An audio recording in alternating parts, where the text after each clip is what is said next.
I'm going to make a video here. It's biblically based. This is part of my observations over 63 years on this planet. You do not have to listen to this video, but it would do you well to listen. Yes.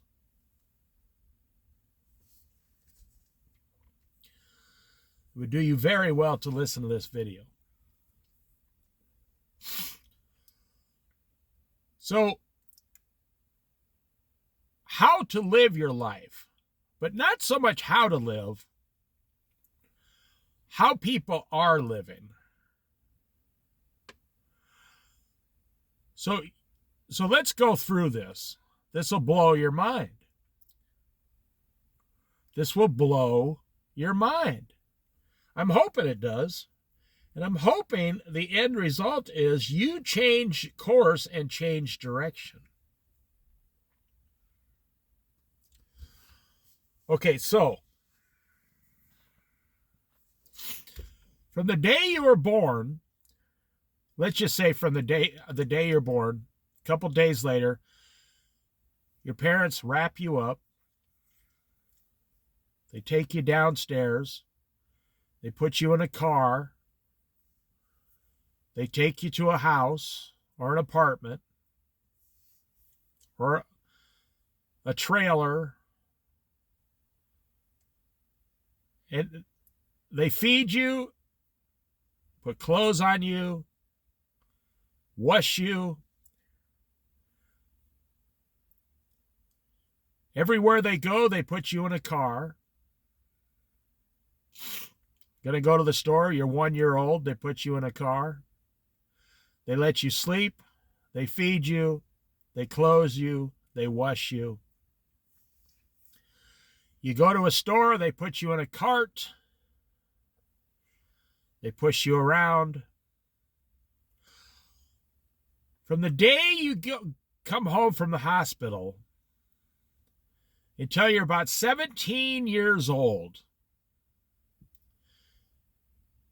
your parents do this, their parents did it, their parents before them did it. Your grandparents did it to your parents. They put you in a car. They drive you to school. You walk in the building and you do stuff. You get off school, there's someone there to pick you up. They drive you home, they feed you, they clothe you, they let you sleep, they let you wash yourself, go to the bathroom. You got a few activities, that's it. You're a young person, you don't have any money. Your whole life consists of going from the place you live, getting in a car and driving to a building somewhere, which in your case, most children would be school. You walk in and you start doing activities that society thinks is a great idea.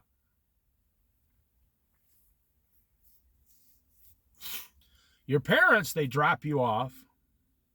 They drive to a building. They call it their job, their workplace, the place they get their paycheck. They drive to a building. They park the car. They walk in a building. They do activities that's going to pay them a certain amount of money. At lunchtime, they run out to their car. They get in. They drive somewhere. They try to scarf down some junk food. They don't even get out of the car. They race back to work and run back in to the job. 5 o'clock at night, they punch out. They drive over, pick you up, go to the grocery store, get out of the car, go in, Get back in the car.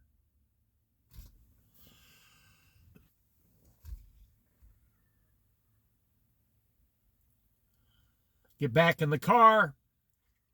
Drive home. Lock the front door. Go to sleep. Eat. Do some activities. Laundry. Put the groceries away. Do some cooking. Some washing of themselves. Wash the dishes. Wash the laundry. Wash the car. Wash the side of the house once a year.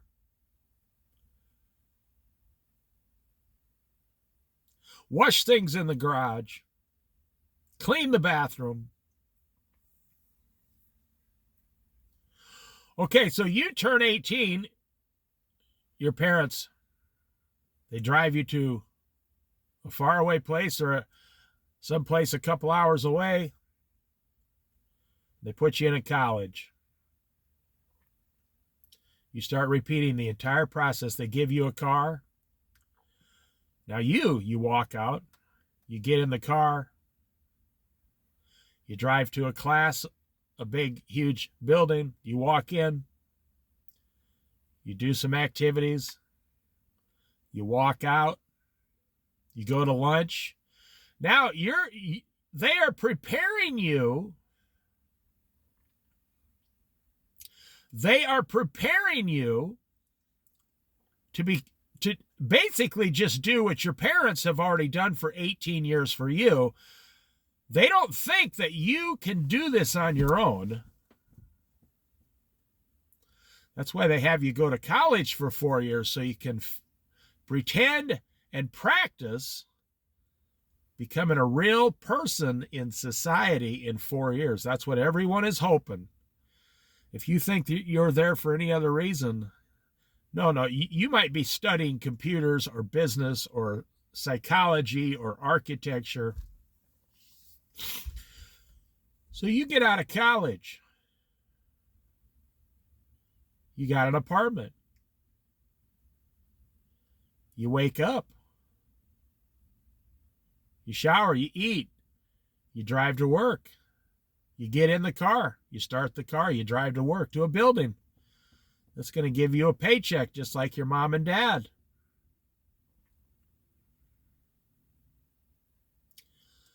At lunchtime, you're going to do just what your mom and dad did every day. You're going to jump back in your car. Hopefully you get an hour lunch. Most people don't. You're going to race to the junk food. You're 23 years old.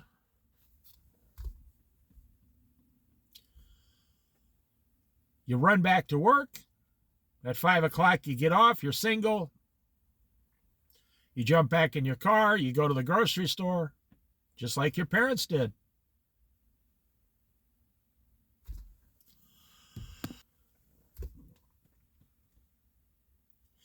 You take your food home. You get back in your car. You go home. You lock the door. You're alone.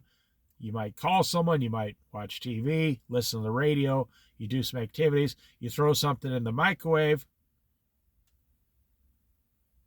You might wash up. You might have to wash your laundry. You're going to wash your car on Saturday just like your dad did in the front driveway. But you don't have a driveway. You live in an apartment. And the landlord doesn't want you washing your car out there. You're going to continue doing this. One day, then you meet a girl. Probably at your job or through some friends or down at the church. You meet a girl. She's just like you. She lives in an apartment. She sleeps, she eats, she goes to the bathroom, she showers. She also has a car. She gets in her car every day and drives to the opposite side of town. And she walks in a building and goes to work and does activities that someone is willing to pay her for. And she goes through the whole process. And then one day you get the nerve up, you ask this girl, hey,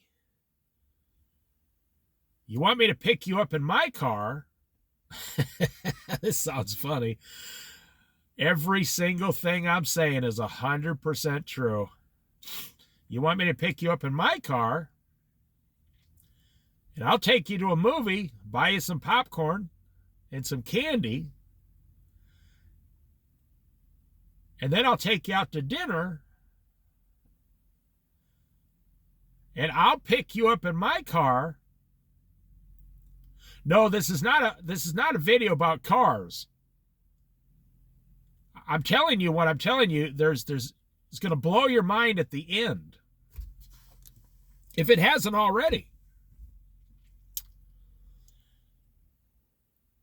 And after about 6 months of picking this girl up, and now you magically fall in love,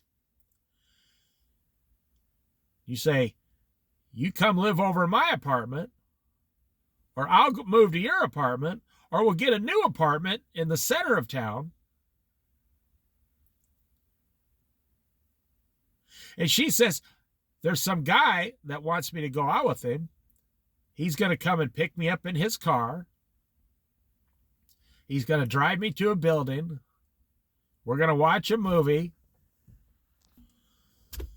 He's going to put me back in his car. Hopefully he'll open the door for me. Probably don't even do that anymore.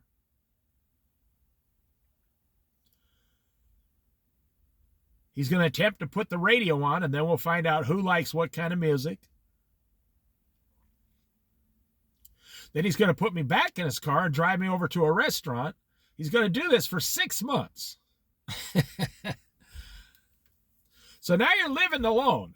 I mean, together. Let's just say you did everything right. You got married. Your families love each other. You got married. They all came to a nice big wedding.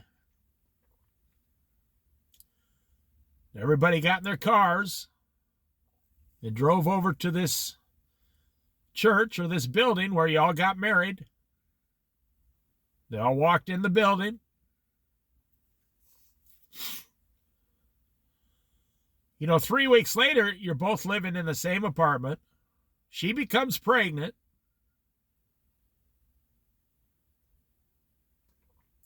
One day you're coming home from the hospital.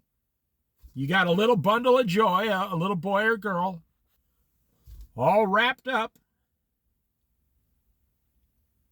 You're going to put the kid in the car. You're going to drive it home, wash it, feed it, change its diapers, watch it sleep. You're going to do this for 18 years with this child, just like your parents did with you. You're going to put this kid in a car, go to the grocery store 10,000 times. You're going to drive this kid to the public school system 10,000 times. You're going to take this kid shopping 10,000 times.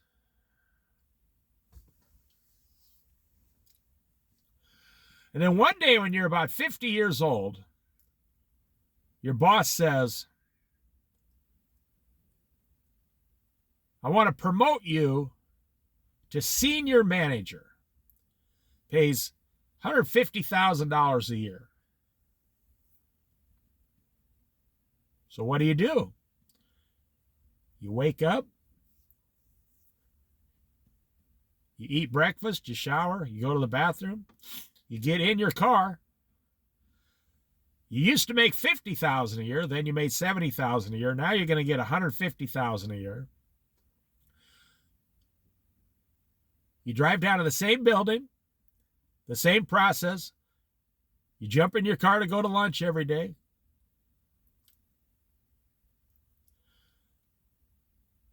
For 8 years, your house doubles in value.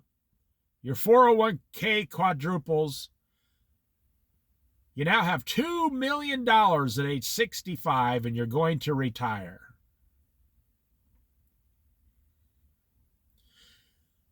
So you're fully retired. What do? You go home. You sold everything. You bought a condo for a couple $100,000. You got your wife. All the kids are scattered all over tarnation. They got their own families. You get phone calls from them. You do conference calling with your grandkids.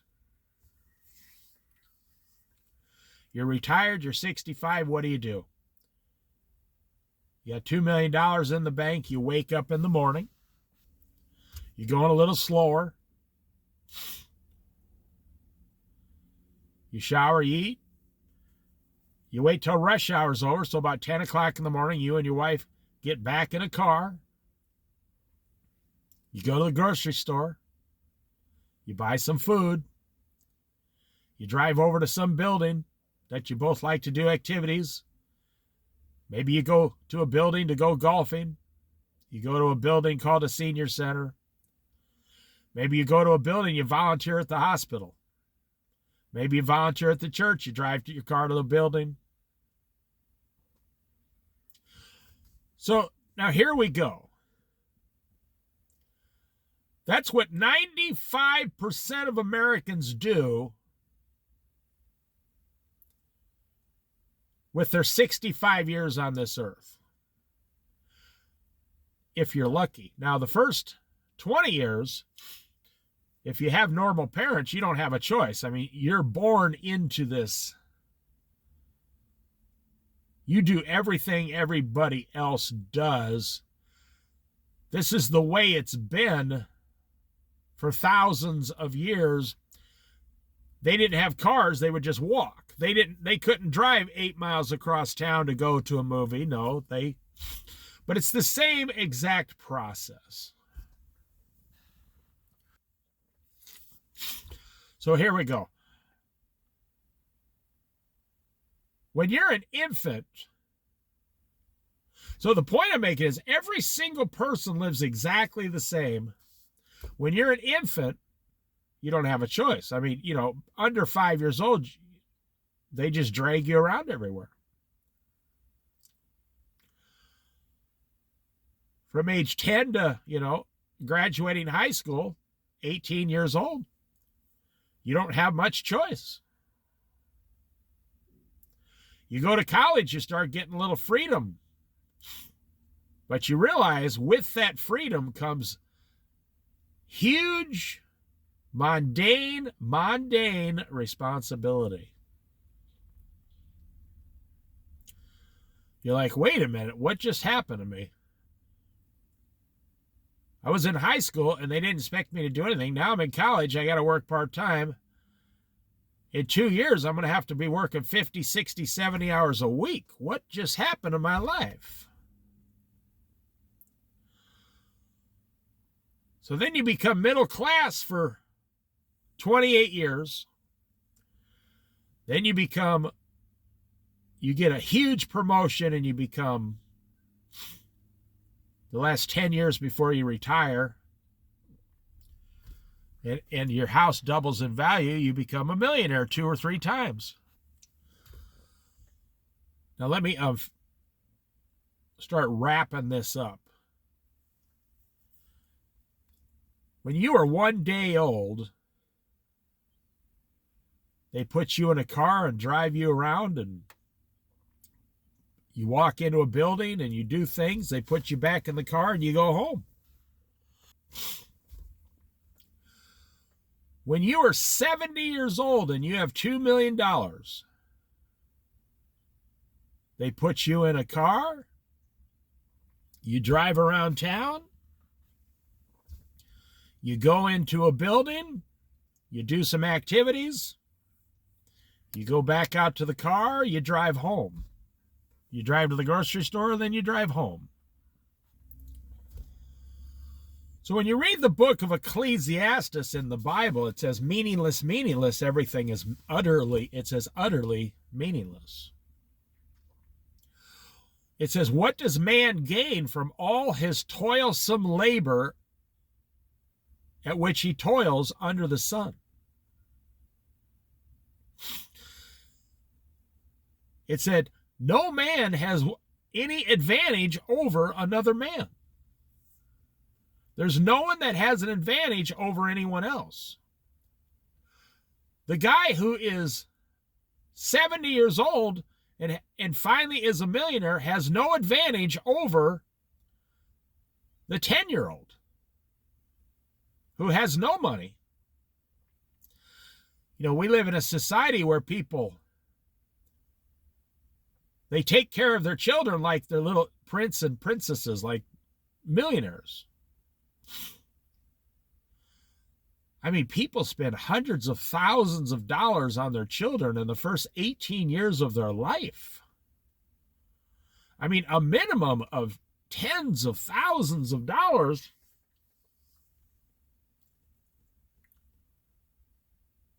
That just sounds crazy to me.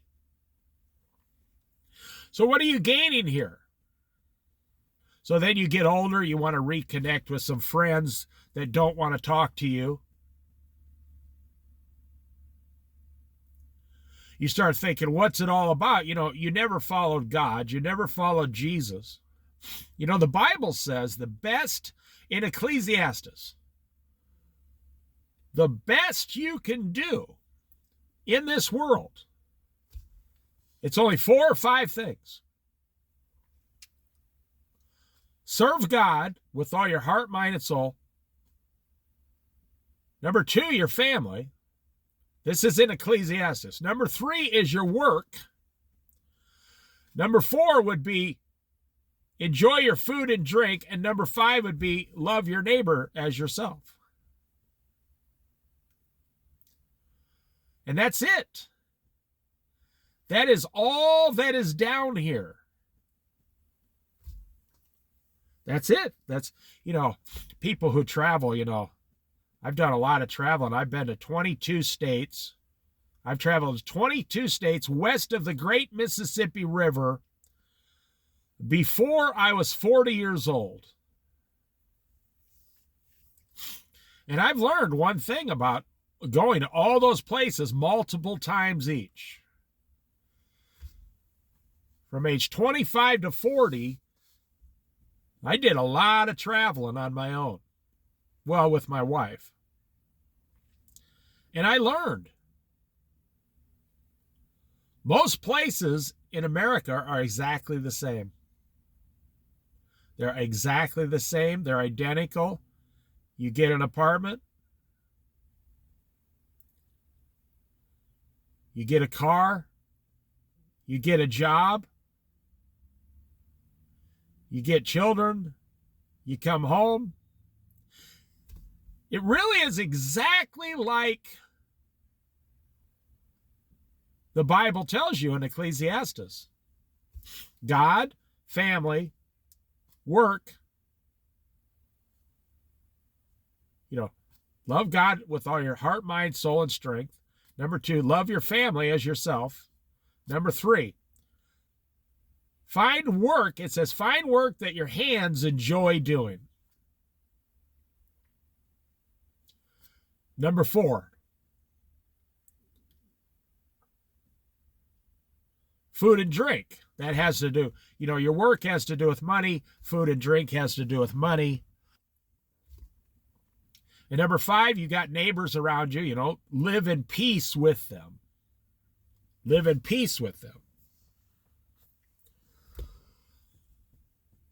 Long after you're gone, your grandchildren and your great-grandchildren in every modern country, they're going to be doing exactly the same thing you're doing.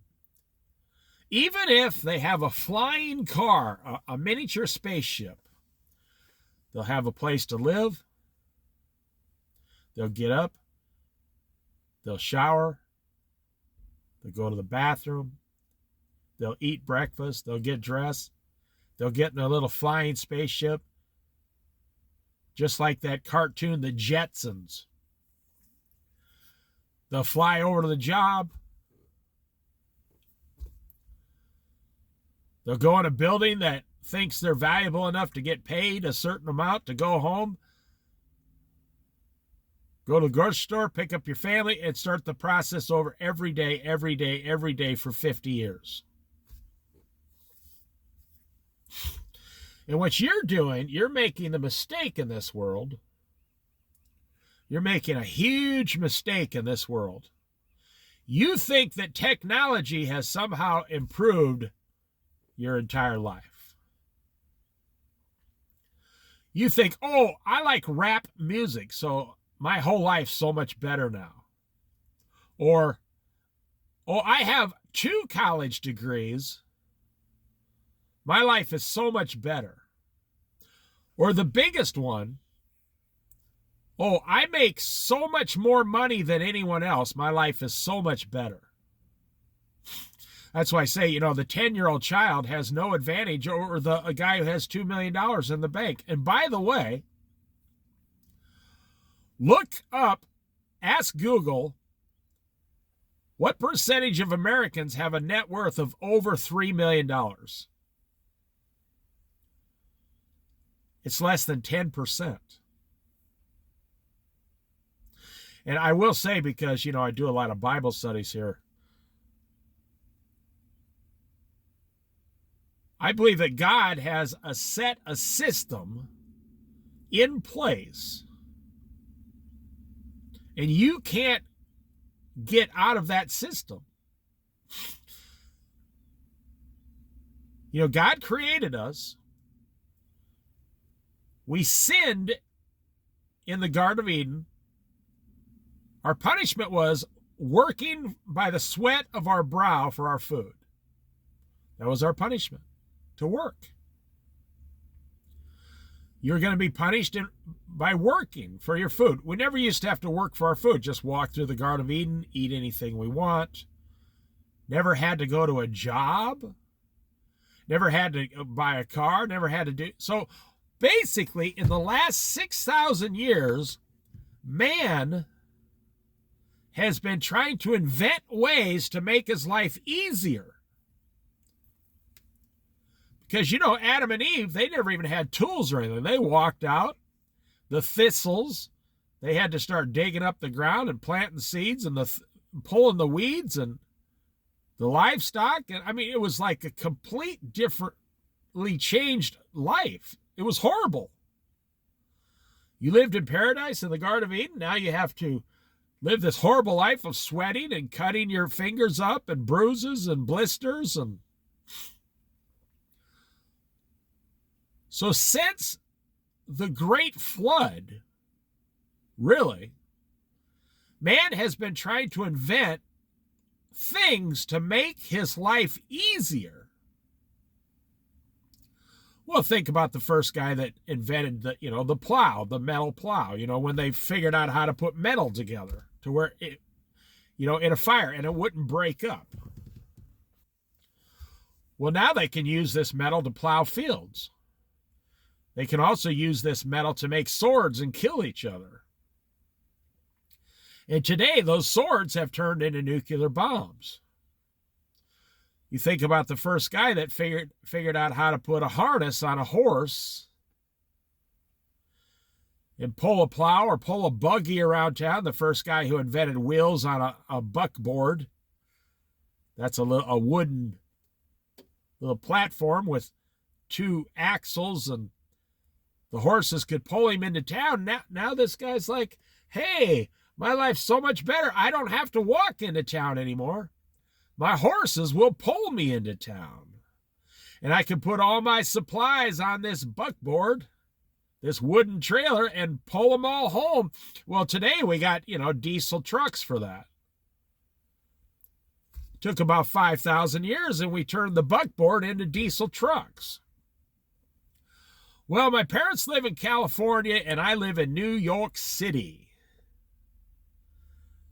So I want to visit my parents.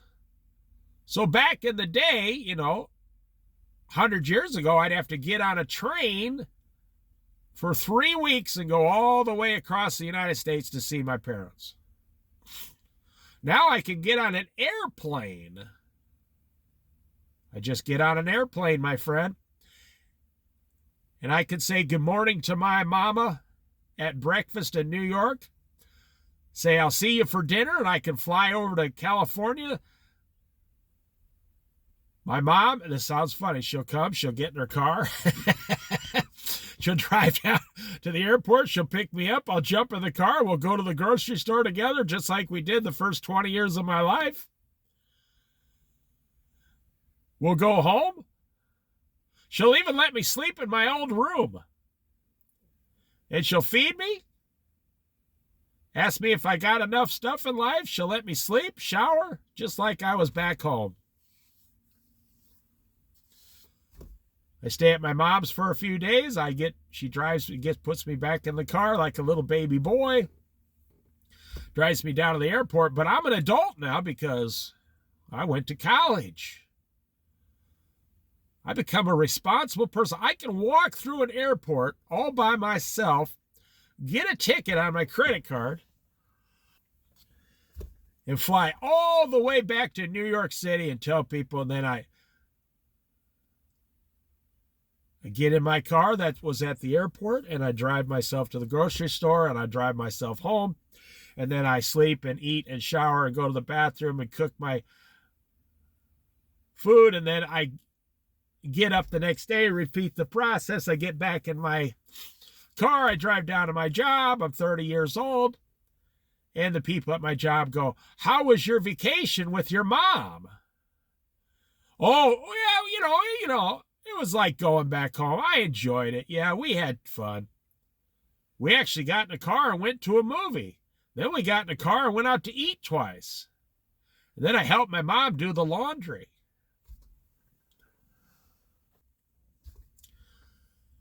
Now, the thing is, your dad turns 99 years old,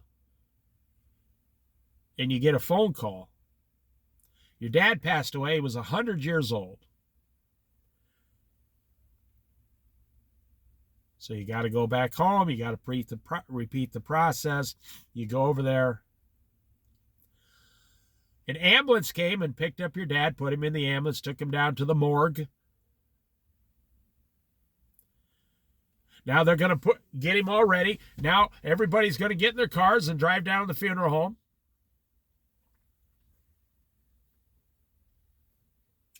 They're going to put your dad in the back of the car like he's the star of the show. Everybody's going to get in the cars. I remember at my mom's funeral, I remember sitting in that limousine that some of the family's supposed to sit in the car, I looked over at my older brother. I said, "This is freaking creepy." He looked at me and says, "Yeah, I agree. This is creepy. We're driving around in a hearse with our mother's dead body in the back." That wasn't our mother. Our mother's spirit was in heaven with Jesus. But it was one of those moments where, you find out one of your parents passed away and you are required. You find out what's required of you in life. So what's the moral of the story? Well, I'll tell you, I never lived that way. Everything I just told you, some people don't live that way. But 95%, 90% of you do. The greatest technology in the history of the world,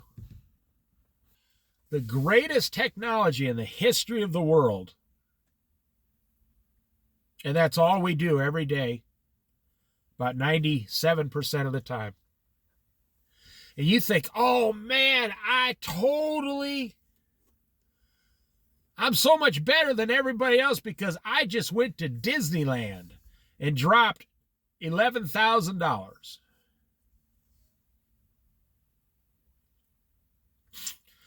I'm so much better than everybody else because I have a $130,000 truck and that guy over there only has a $3,000 car."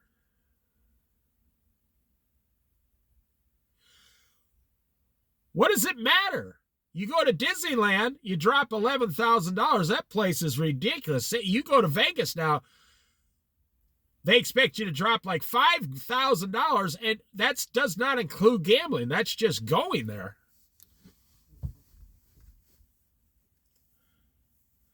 It doesn't matter if you go to Vegas and eat a $99 steak, or you go down the street to Bob's Steakhouse and eat a $10, steak sandwich. It doesn't matter. But I will tell you, it does matter in the sense that we're having so many problems in America because people believe I need to get me my $1 million. And even with the value of houses doubling in America in the last 6 or 7 years, do you know less than 15% of people achieve $1 million before they die? 85, I think it's 13%. So 87% of you do not achieve the goal you just worked 50 years for. Now, one thing I've noticed in my life, I used to have I was one of the first people to go out and buy a Casio calculator. This thing was like a miniature computer, but it could, only do certain things. It was a calculator, and it had like 99 options on it, and it was thick, and it took 3 AA batteries, and you could actually play like 2 or 3 games on it. And it was, it was big. I mean, it was bigger than my whole hand. And it also had, you could type in, it was one of the first ones where you could type something in the little window there and keep it and lock it up, like hidden messages for yourself. And I was like 12 years old. I thought that was the greatest thing. Okay, well, I was perfectly happy with that. And what do they got today? Some people buy $3,000 cell phones. There's really no improvement. You're just doing something that you think is better and different. See, you go down to the car lot, and the salesman's going to tell you the old American line. Well, yeah, we could sell you a $20,000 car today, but you're not going to look as good driving that car around as you are driving this Corvette or this big Ford F-150 pickup. Donald Trump just went to Japan, and he talked to the leaders of Japan there. And he talked them into buying like 30 Ford F-150 trucks, brand new, for their government to drive around. Well, that doesn't sound like Japanese people at all, but they agreed to purchase the trucks to make Donald Trump happy. Only Donald Trump as president would go to another country and try to sell something to them. Because he's a money man.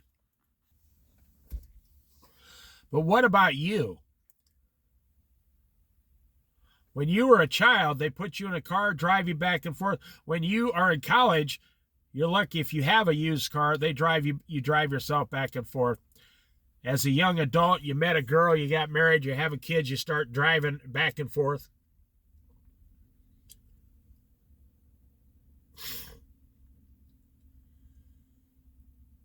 When, you do this for 30 years, from age 25 to 55, working your ASS off.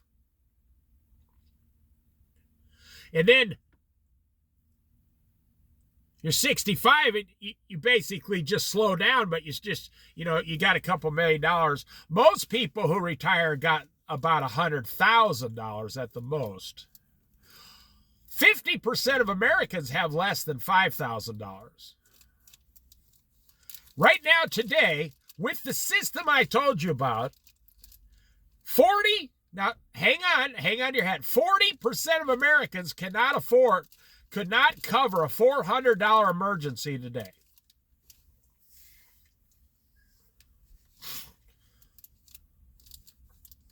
I know a young couple right now, Something happened to the tire on their car because of the way they live. It's going to cost about $600 to fix the whole thing, and they don't have the money, so they can't drive for 30 days until they save $600 and get it fixed. They got an emergency. They cannot cover a $600 emergency, and they both work full time at $20 an hour. But they don't save money. They never saved $600. They don't have $600.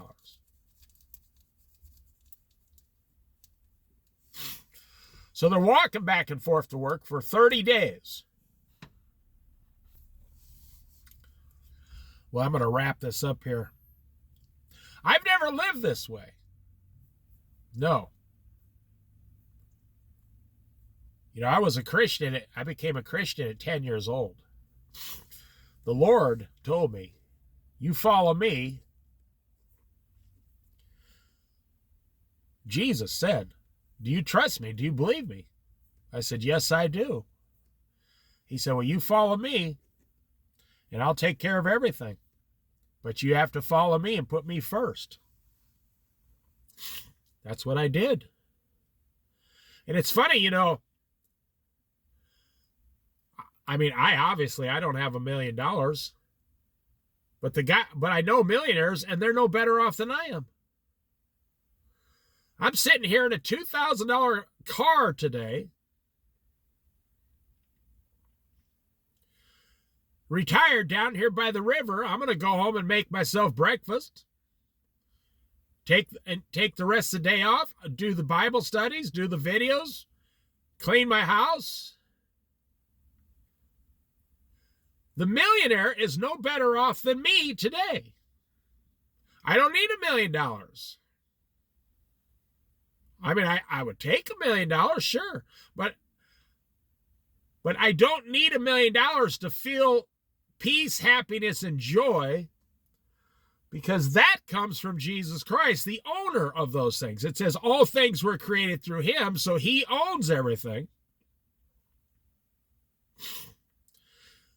And if you want peace, happiness, joy, forgiveness, you got to go to Jesus.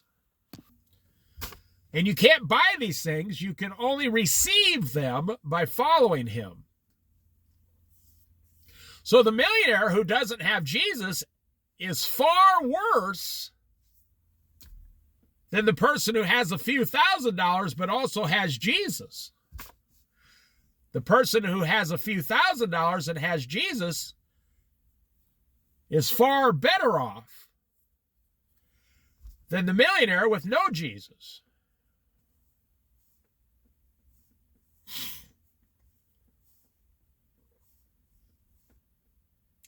That's what the Bible teaches, 5 things: God, family, work, something you enjoy. You know, I tell millionaires, I say, how come you don't still work? Well, I'm retired. Yeah, but isn't there something you would really enjoy working at? They say, well, I'm too old for that now. Really? Maybe you would enjoy making wooden canoes in your garage. You know, it takes about 6 months for all that wood to settle and mold together and glue and fasten together and shape itself. I mean, you could sell those hardwood wooden canoes, if they're done correctly, for like $10,000 for one of those canoes. It costs like $3,000 to get the wood and put them together. How many retired people I see with money just sitting around in the afternoon staring at the TV? You know, just some kind of drink in their hand. It might be alcohol, it might be not alcoholic, but they're just sitting around doing nothing. Like, now you have $3 million, $2 million. Now you have $1 million. Now you have $800,000. And you're retired. Now you can start your own business. Not for money, for fun. For fun.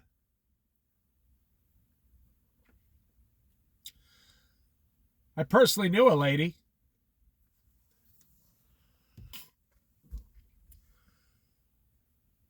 well, this is like 15 years ago. She felt sorry for homeless people. And she was in her 50s, so she went down and out of her own money bought a whole bunch of, when you could get really good stuff at the dollar store, Dollar Tree for $1, like socks, shirts, all kinds of survival stuff. She went down and spent a bunch of her own money on these supplies. Then she got a little building donated to her. Then she started taking donations from the community with fundraisers. She spent like 8 years of her life helping probably 2,000 or 3,000 homeless people in this area that would always come through this area over, this was quite a while back. She did all that on her own. Because she did not accept and she was not rich. No. She did not accept the fact that you have to live a certain way and there's nothing that can be done, and so on and so forth. You wake up today. What are you doing? Well, I guarantee 85% minimum, 90 to 95% of you are doing exactly what I said. And here's the thing. Ecclesiastes says, the most important question you should ask yourself, what does a man gain from all his toilsome labor at which he labors under the sun, the hot sun? The hot sun, the hot, sweaty summers, and the freezing winters. What do you gain? Well, I need a better car. I'm going to gain a better car. Is it really a better car? I mean, does it perform better than a $3,000 car? Because I just proved you get in the car, you go to a building, you park the car, and you go in the building. You're not doing anything in the car. You're doing the stuff in the building. You go home, you park the car. You go home, you park the car in the driveway or on the front of the street. You walk in, you do the stuff in the house. You drive your car to Disneyland or whatever, and you park in a big parking lot. And you don't do stuff in the car, you do it in Disneyland. I mean, I wouldn't go to Disneyland if you gave me $100,000. No. You go to an airport to fly somewhere, you park your car at the airport, you got to pay.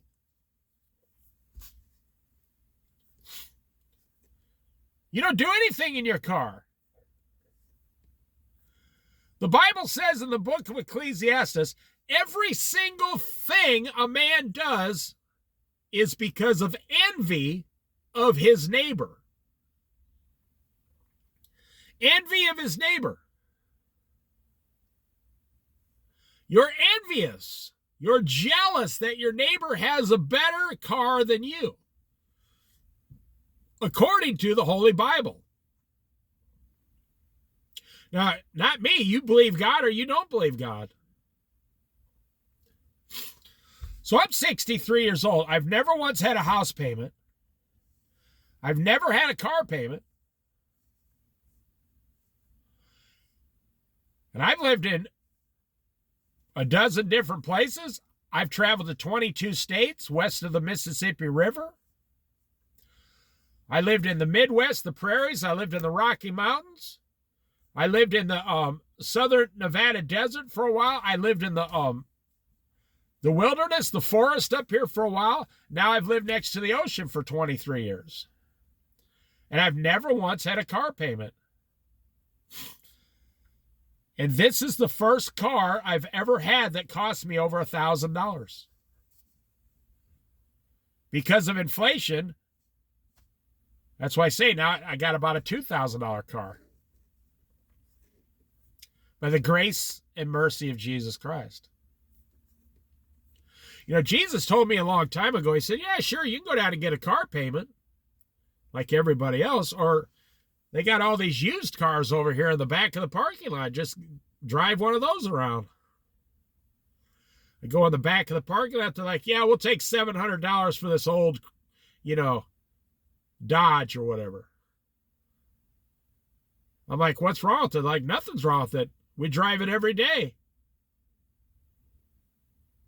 Can use a couple new tires in the back, in the next 6 months, but no, it's fine. I get in it, drive it around, hand them $700 and go home.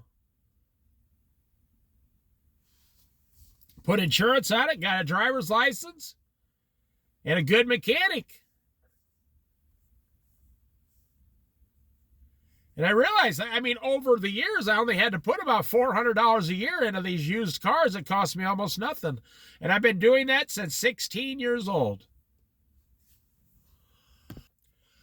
The first car I've ever bought cost $350. The last car I ever bought, the one I'm in now, cost $1,500 when I bought it 3 years ago. But I put some stuff into it since then, so it's worth a couple $1,000s. I've always lived in a one-bedroom apartment.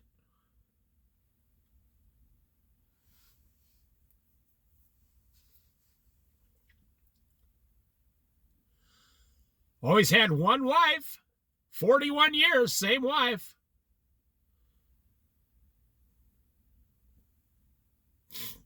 So, I see people all day, every day. The majority of people, they're riding around in $30,000 cars. And then they go to the mechanic, and the mechanic's like, okay, that'll be $3,000 to fix that. I go to the mechanic, and he says that'll be $300 to fix that.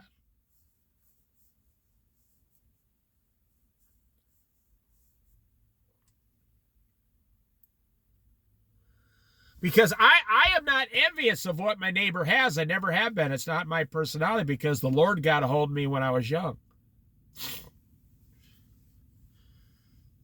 I met a guy who was a millionaire once. Well, I worked for him, actually. And one day we sat down, and I told him all the places I'd been to and where I lived. And this guy was worth about $3.5 million. And he says, I envy you. I said, what are you talking about? I was a lot younger then. I said, what are you talking about? You're a multimillionaire. Most people envy you. He said, yeah, but it's always been my dream to travel and do some of the things you have done, like living in the forest for 3 or 4 months. And I looked at him like he was a total dumbass. I said, do you realize you could just sell everything? You got enough money, you could go do that right now. And he was about 60 years old, and I was like 40 years old. He looked at me and said, it's too late for me. He said, I can't do that stuff now. He said, I got so much responsibility. I got a whole restaurant business. I got 30 employees.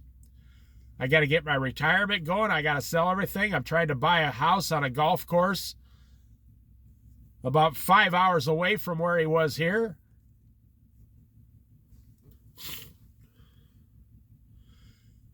This man looked at me and he said that he will die a rich man, but he won't die completely fulfilled. He said, even if I died a poor man, I would be completely fulfilled. I said, well, yeah, I know. And I told him I'm a Christian for Jesus. And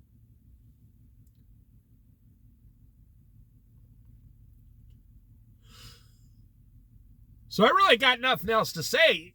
I don't know what's wrong with Americans. There's something with, I don't even think it has to do with the fact that you're an American. I think it has to do with the fact that most people are completely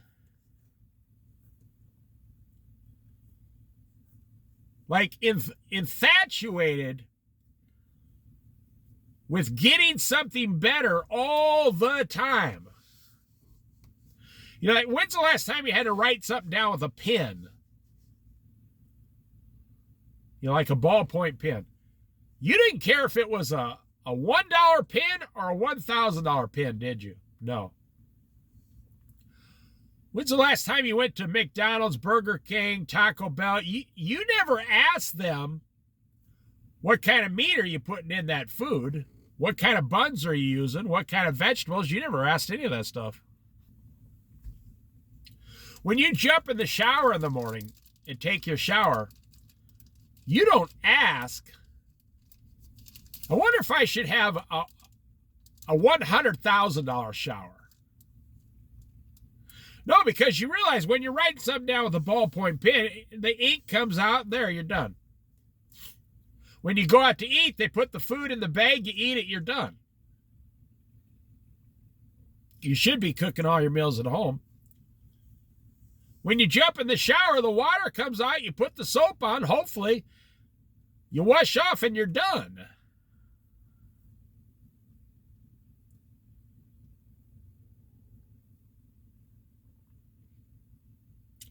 You know, I heard Oprah Winfrey say once on TV, back when I had a TV, so this was a long time ago. I have not owned a TV for 23 years. And Oprah said, they said, she was in an interview, what's the first thing you bought when you got a lot of money? Like they signed her for like a $1 million contract on the Oprah show. What was the first thing you went out and bought? She said, some really expensive towels. I was like, what? She said, I've always wanted really, really great towels because she said when she was a child, growing up, they only had like one towel that, 10 people had to use. And she vowed, when I get older, I'm going to get some great expensive towels. She went down, spent a couple $1,000s on towels. You can't even buy the towels. You have to go to a specialty place to get them. She spent a couple $1,000s on some towels. You see, envy of thy neighbor. You're convinced you need $2,000 towels. Now, I'm not saying anything bad about Oprah Winfrey, no. I'm just telling you a story of what she said on national TV. Same with Martha Stewart. Same with Elon Musk. Same with all these famous, actors and actresses and singers and TV shows. And same with Donald Trump. He's building a ballroom at the White House right now. Costs like $5 million. Oh, no. It costs like $50 million or whatever it was. I don't even know. It's going to cost like $50 million. So people can put on gowns and dance around in circles. I don't care who's doing it. I think that's a waste of time and a waste of money. I think it's a waste of money that we get in a rocket ship and try to go back to the moon and fly around in circles. They've never cured one disease going into space. There's hardly any products that made your life better going into space. I wonder if you ever seen I think I'll end the video right here. Have you ever seen a map, a world map of all the satellites in space? You can look it up on Google. Say, show me a picture of all the satellites circling the Earth. There are tens of thousands of it. It will blow your mind. There might be hundreds of thousands. They say it's getting to the point now that one of these satellites is going to go wacko and go flipping out of line, and it will start a cataclysmic, kind of like dominoes effect. It's going to hit 3 satellites, and those 3 will hit 30 satellites, and those 30 will hit, 1,700 satellites, and they'll all go offline immediately within like an hour.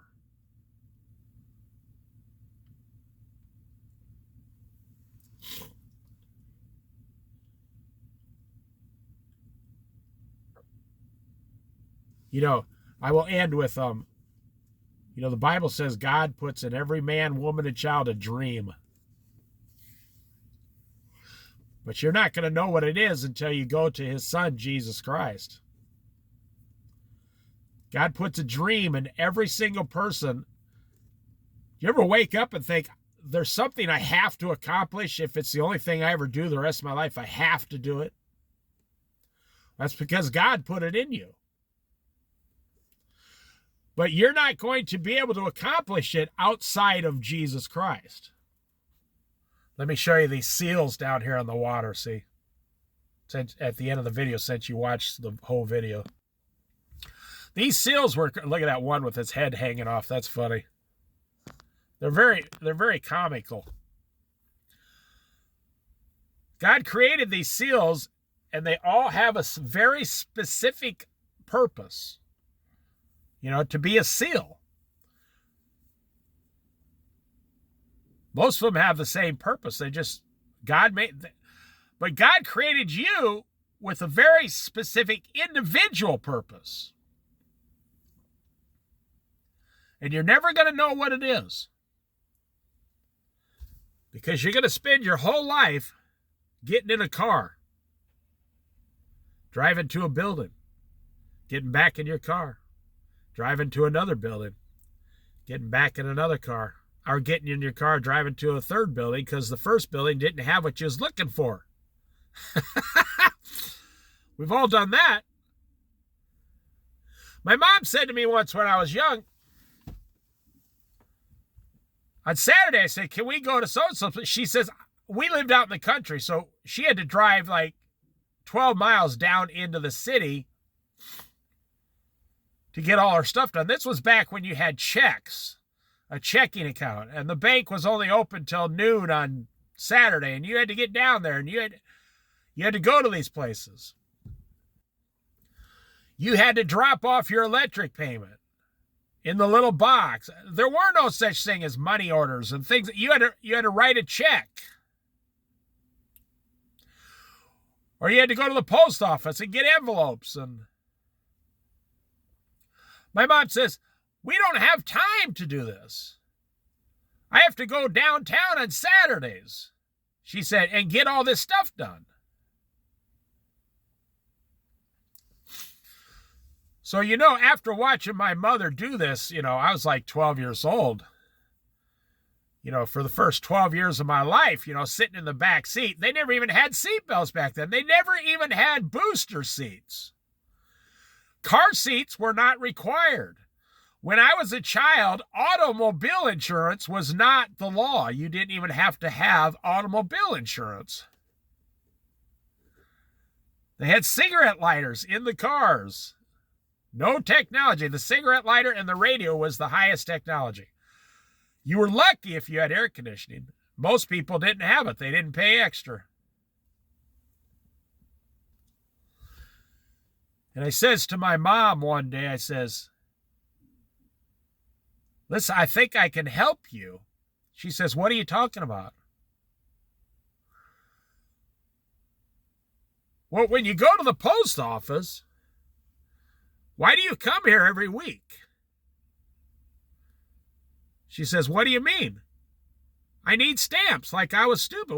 We need stamps. That's why we come here. I says, well, how many stamps do you use a month? She said, probably about 10 or 20. So instead of coming here 4 times a month and buying 5 stamps every week, why don't you come here once a month and buy 20 stamps and take them home?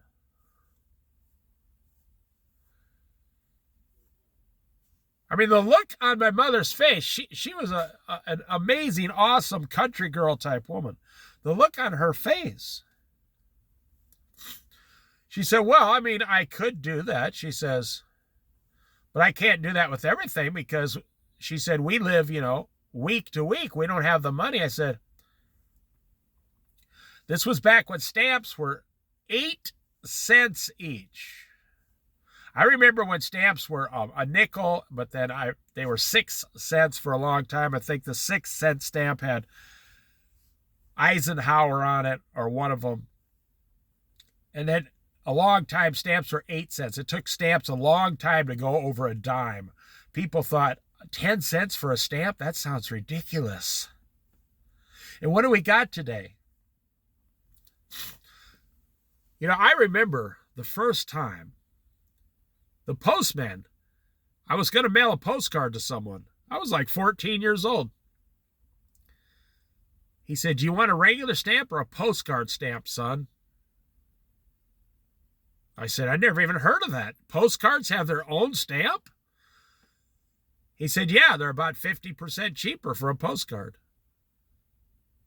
I said, "I'll take one of those on my postcard." The guy said, "Yeah, it just gets mailed third class. You know, it's a lot slower postcards, but it'll get there." I said, "What happens if I put the more expensive stamp on it?" He said, "No, it's still a postcard. It won't get there any faster. Unless you put it in an envelope and then mail it, it'll get there a little faster." I told my mother, I said, stamps are 6 or 8 cents. It's only $1.60 for 20 stamps. So it's the way you're trained, your brain. So my mom hands me $2, which was a lot of money. In 1972, 1974, she said, "You bring me my change." She said, "That guy's going to think you're crazy," she said, "buying 20 stamps like that." Well, now you go in, they won't even give them to you unless you buy a pack of 20. I was way ahead of my time. Seriously. I went in, I says to the guy, "I'd like 20 stamps." He looks at me and goes, "What do you need all those stamps for?" He said, "Christmas isn't for 6 more months." I says to the guy, this was a little tiny post office. I mean, there was like 2 employees there on Saturday. I said, "My mother comes here every week and gets 4 or 5 stamps." He goes, "Yep. She has you run in, I know." I said, I told her, "Why don't we just come here once a month and buy 20 stamps? And he looked at me and says, "You know, that's a fantastic idea." He says, "That'll help you out and it'll help us out." He said, "Because we got a lot of work to do." He said, "I wish everybody would do that." I went out. My mother was embarrassed. She said, "What did the guy say to you?" He told me it was a fantastic idea. So from then on, my mother started buying 20 stamps, and they'd last her a month or a month and a half. I tried to convince her that when you go pay your electric bill, why don't you pay 3 months at a time? The electric bill back then was like $12 a month. She said, "Oh, no, I can't afford that. I don't have $36 like that." So with all this inflation since the 1960s, how did our lives improve? Our electric bills used to be $12 a month for a 4-bedroom house. And today, your electric bill is $200 a month for a 4-bedroom house if you're lucky. It might be $300 or $400.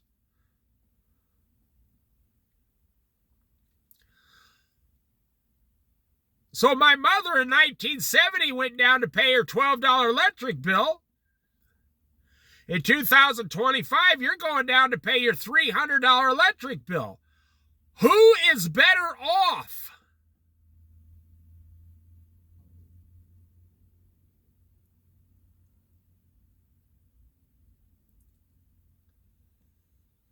You know, my dad taught me when I was young, everybody puts on their pants on one leg at a time. Everybody ties their shoes. Everybody puts on a shirt. She was teaching me no one is really much better than anyone else. We're all the same. Well, there was a kid at school. The reason this came up, he was threatening to beat the living crap out of me in junior high. I don't know why. He just didn't like me for some reason. He was a year older than me. Every time he saw me in the hallway, he was going to beat me up. You know, I mean, it's just kid stuff. He thought it was funny, and my mother told me, he's no better than you. She said, don't take that from him. She said, I don't want you to fight him. You'll get in trouble, but if he starts hitting you or something, you got to hit him back, she says. I said, oh, that's not a problem. I'm not afraid of that. So one day I met the kid after school when I was going to get on the school bus, and he comes over and pushed me on the ground.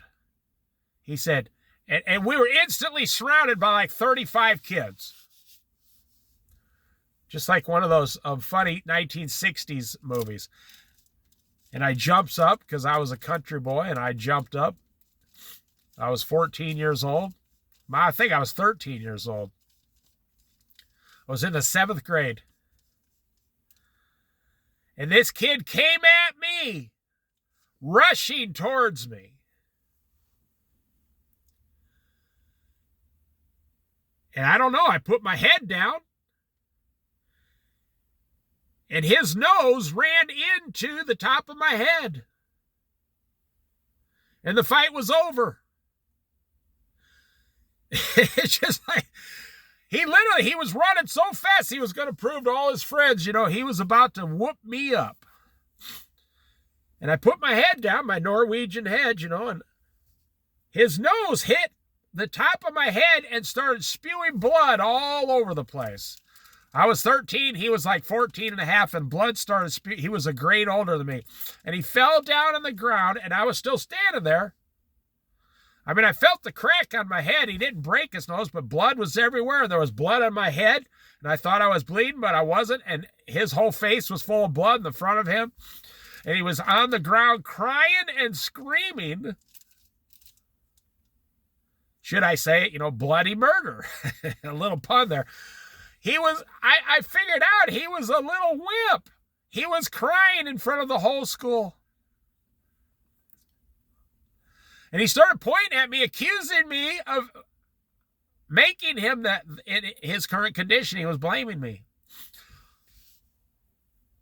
Well, I never made the bus that day. The teacher came out and grabbed the both of us, put us in the principal's office. And I explained to the principal exactly what happened. I said, I put my head down. His nose ran into the top of my head. He started bleeding. It was over. I never even punched him once. Never did anything.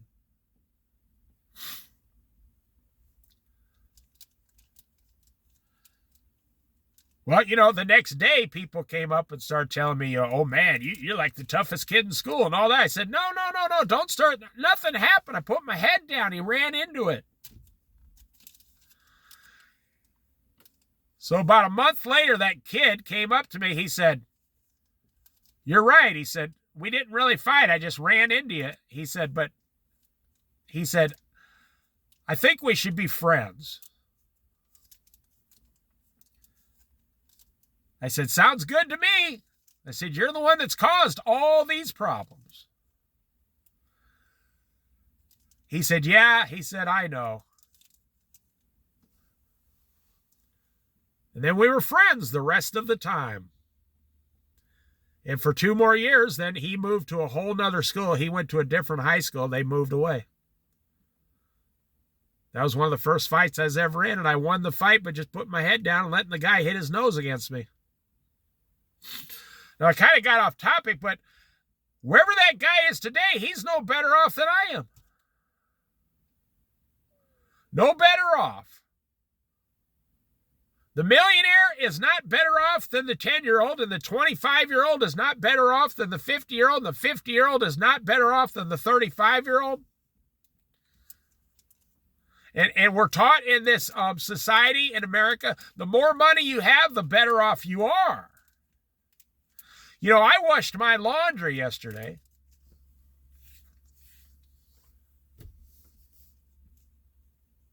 And it took me 2 hours, and I put it away. My wife came home and said, wow.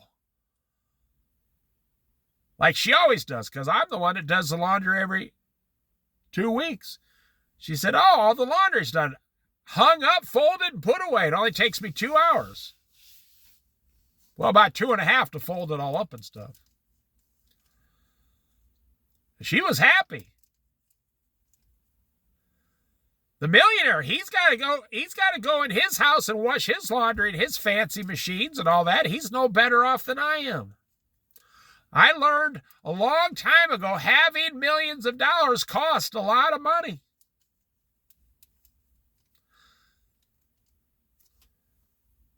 The Bible says only 5 things: God, family, work, food and drink, love your neighbor. Now, you got to believe in Jesus Christ or you're not going to go to heaven. But outside of that, that's only 5 or 6 things God wants you to do on this earth. The Bible never once said you have to go work 80 hours a week and get $2 million. The Bible never once said.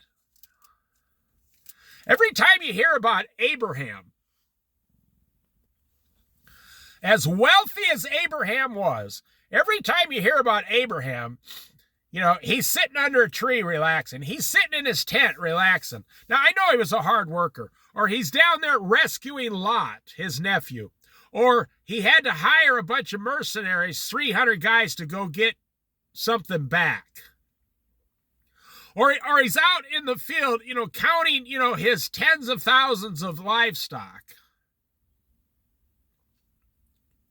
You never once hear, and Abraham worked 84 hours a week to make a lot of money. No, God gave him all that stuff for free, for following him. God gave it all to him. No charge. God owns everything. Follow me and I'll just hand you what I want you to have. Yes, you have to work, don't get me wrong. You have to work. But you don't have to work the capitalist system of today with an end goal of $2 million just so you think you're going to be happy when you're 70 years old. It's funny, you look at these. What does Mark Zuckerberg do all day? The guy's worth, $300 billion. What does Mark Zuckerberg, the owner of Facebook, do all damn day long? That guy works 90 hours a week on computers. What does Elon Musk do? The world's richest man. What does the world's richest man do all day? They say he's set to be the first trillionaire. He works 120 hours a week. That's what he does all day long. What does Jeff Bezos do? What does Donald Trump do? Let's say Joe Biden. Joe Biden's worth about $20 million now. What does he do? He can't stop working. He gets up every single day and works. He keeps going on news things, TV shows. He keeps giving speeches. He can't stop working. Same with Donald Trump. He's addicted to work. Jeff Bezos is addicted to billions and billions of dollars. That's what I'm saying, that's what the Lord has taught me. I am better off than most of those people because I have the most valuable commodity in the world, Jesus Christ and time. I'm sitting here watching these things, and I'm watching this right here. There it is right there, this white crane. Watching this white crane. It's a great egret. The gray ones are the blue heron crane.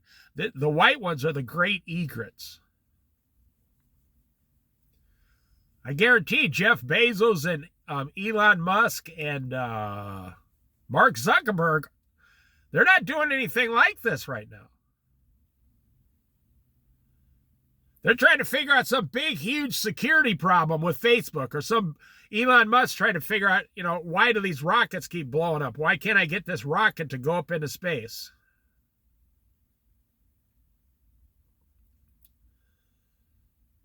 And when they die, they'll have billions of dollars, but they didn't have any experiences. When I die, well, I'll be raptured most likely.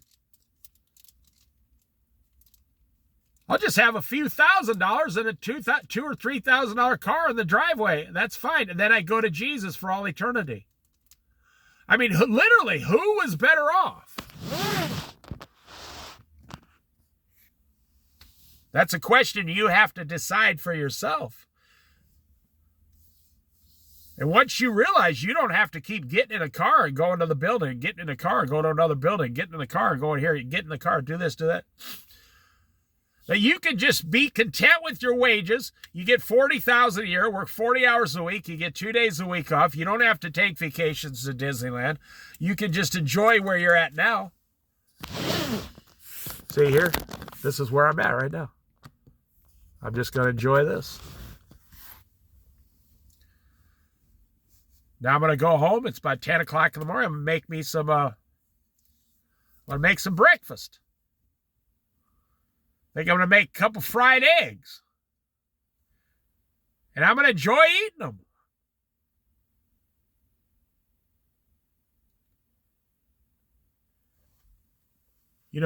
The devil says,